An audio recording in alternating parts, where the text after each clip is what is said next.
თქვენ ვერ წარმოიდგენთ ახლა მე რამდენი ისტორია მაქვს მოსმენილი.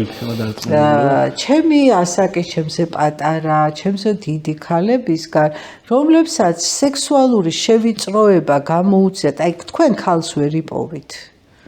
ქალს ვერ იპოვით, თუმცა სექსუალური შევიწროება არ განუცდია.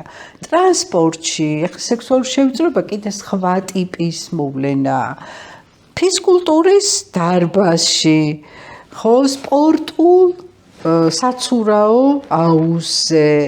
ნახეთ, ყოველთვის უნდა იყოს ყურადღებით მშობელიც და ის ადამიანიც, ვინც აი ამ როგორ გითხრათ, სააღმსდელო თუ სპორტულ თუ გამაჯანსაღებელ იმას ქმნის, ხო?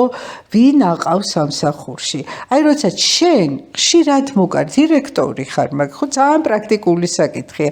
ხელმძღვანელი ხარ და აი ერთ-ერთ შენ თანამშრომელს ხედავ ძალიან ხშირად გოგოების გასახდელთ. აი იქ სადაც ის არ უნდა იყოს, თუნდაც ბიჭების გასახდელი იყოს. ანუ მას იყოფნა არ ევალება და უცებ იქ არის. რატომ გამოვიდა, აი ხა ზუსტად ერთ-ერთი შემთხვევა იყო, რომ აი ხშირად ვხედავდითო სკოლაში აი ფიზკულტურის სპორტის მასწავლებელს გოგოების გასახდელთან ტრიალებდა და ხშირად დაგვინახავს რომ იქედან გამოდის. ეს უკვე სიგნალი.